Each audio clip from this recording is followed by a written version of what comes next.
Hejdå! Hejdå! Okay, so the family just left for school and work, and I have exactly 8 hours to surprise them with a new bathroom cabinet. Because right now, we only have this. And it sucks because whenever you reach for something, other stuff falls to the floor.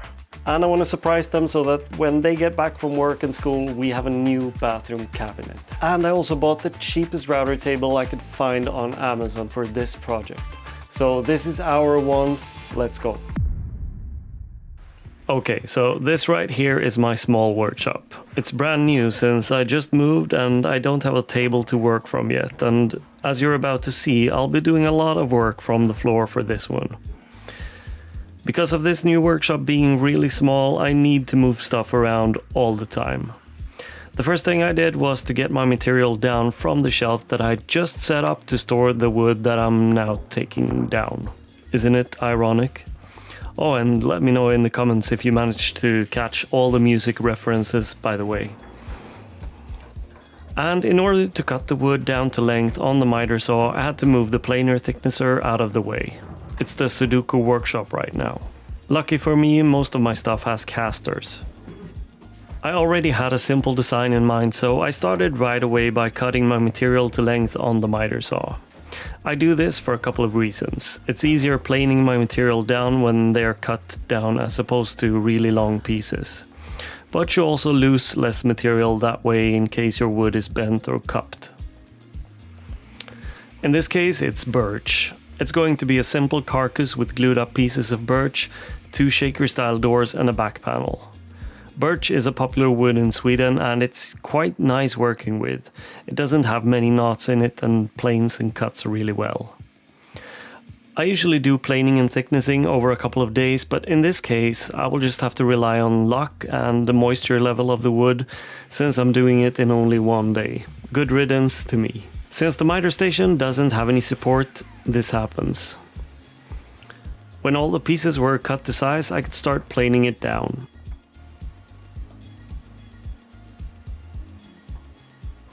So I did that whole move around thing again and hooked up the dust collector.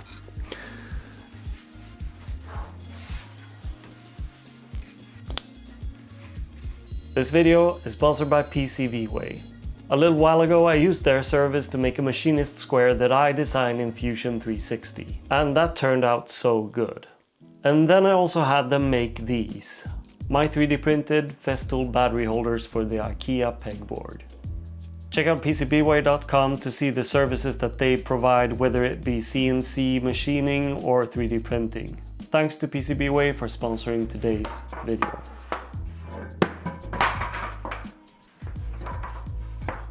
Then when all the wood had 2 good faces, it was time for milling.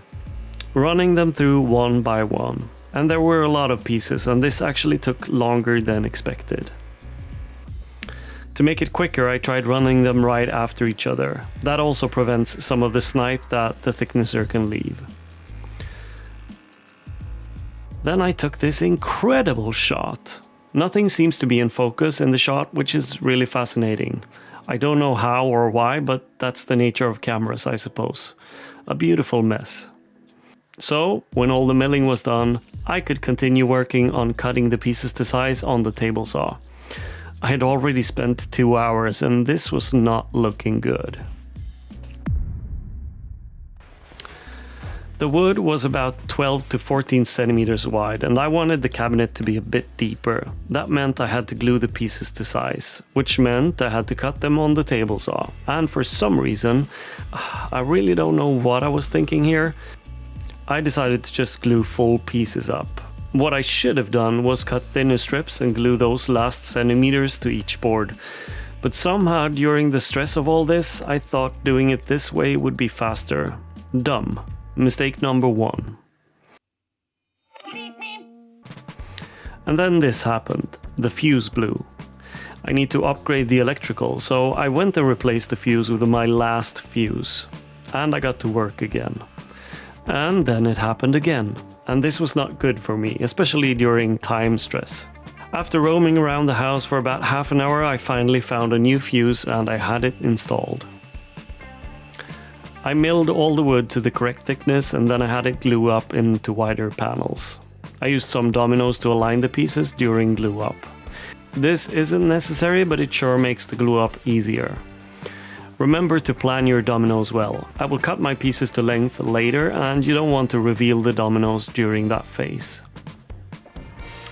Once all the pieces were in glue, I had already wasted 3 hours. And that part took a lot longer than I expected.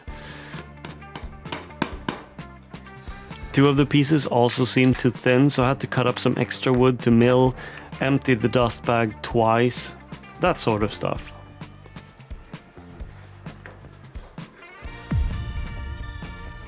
While the pieces were in glue, I started working on the doors. And then the fuse blew again, and since I had none left, I stole one from a kid. I've planned for shaker style doors, so I had my pieces cut to size and then I started working on cutting the dados for the plywood that I'm using in the door. I align the blade to the center of a scrap piece, then I make a cut. I see if it fits and then move the fence ever so slightly, do another cut and turn the piece around to make sure the dado is centered. I try the fit again and repeat until I have a tight fit.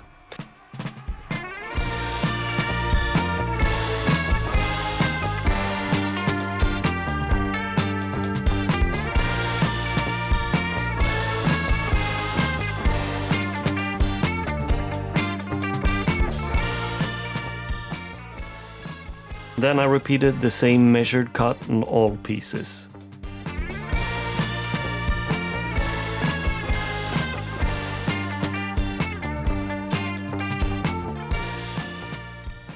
Once that is done, I can start working on the tenons. I attach a sacrificial piece to the fence and then I start cutting away around 1 centimeter on each side of the top part for the door. Once that is done, I do the same thing, dry fit, adjust fence, cut again until I have a tight fit. I also had the plywood cut to size on the table saw, and then I could place the doors in clamps with some glue and go back to working on the carcass of the cabinet. The glue had been drying for a while and I had to keep working on the carcass, so I unclamped the birch and started cutting them to the final size on the table and miter saw. Before I could glue the entire cabinet together, I wanted to prepare for shelves. And I had been thinking about this prior to this day. I wanted to have shelf pins. So I had bought a bunch of them.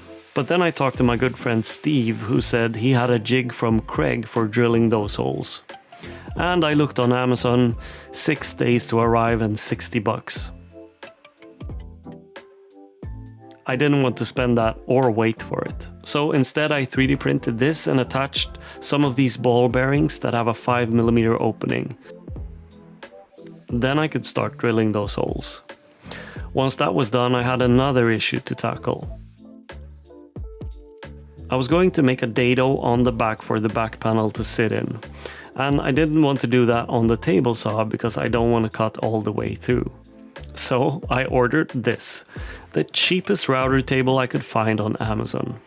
It's from a company called Firm. I had it assembled and this thing, well, it doesn't seem like the best router table in the world, but it was just $90. So I placed a bit and then I ran the long pieces first and that went well. I wouldn't recommend anyone to buy this router table, but it solved my problem and it's so tiny that I can actually store it in my small workshop for now and use it whenever I need to. Since it didn't cut all the way, I had to work on my chisel technique some more. I haven't sharpened my chisels in a while, so I need to buy new ones. And here I thought the most dangerous thing I'd do today was try my own cooking.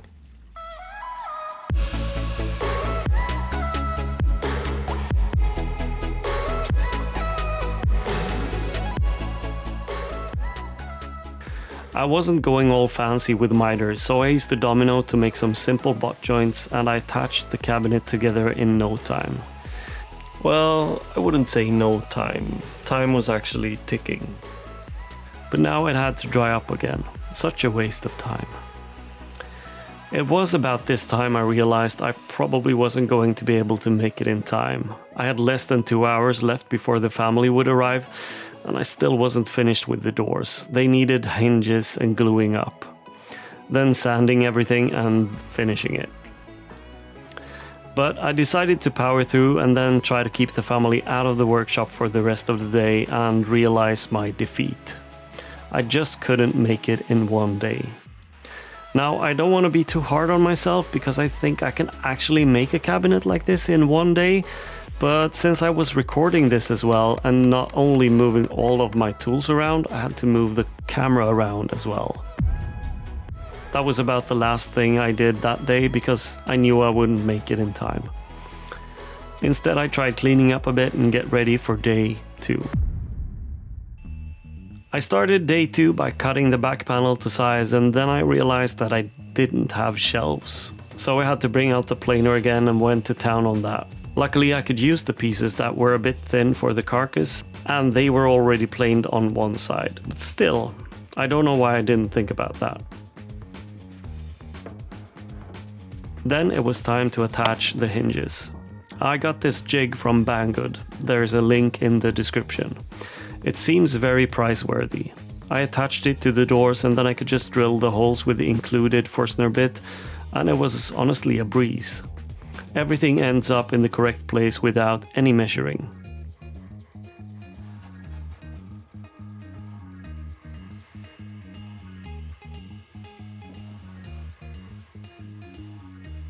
I also made a small piece from offcuts that I could attach to the top part of the cabinet as a hanger.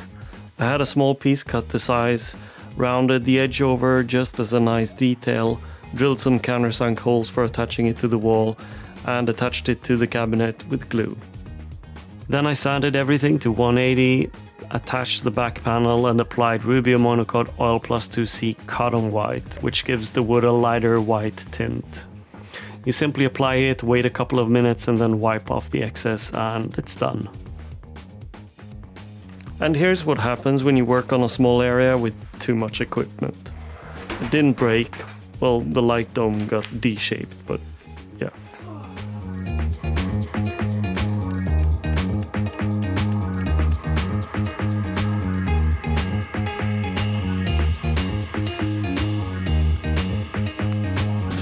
While the finish was drying, I took down the old cabinet, which was just a box, and then I could attach the new cabinet to the wall.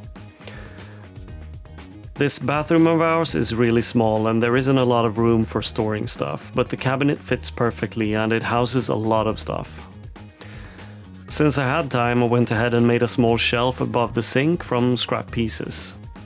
And then I could just wait for the family to arrive to see their reactions. Okay, so my wife just came home, she went straight for the bathroom, so let's see what she says when she comes out. So what you think? About what?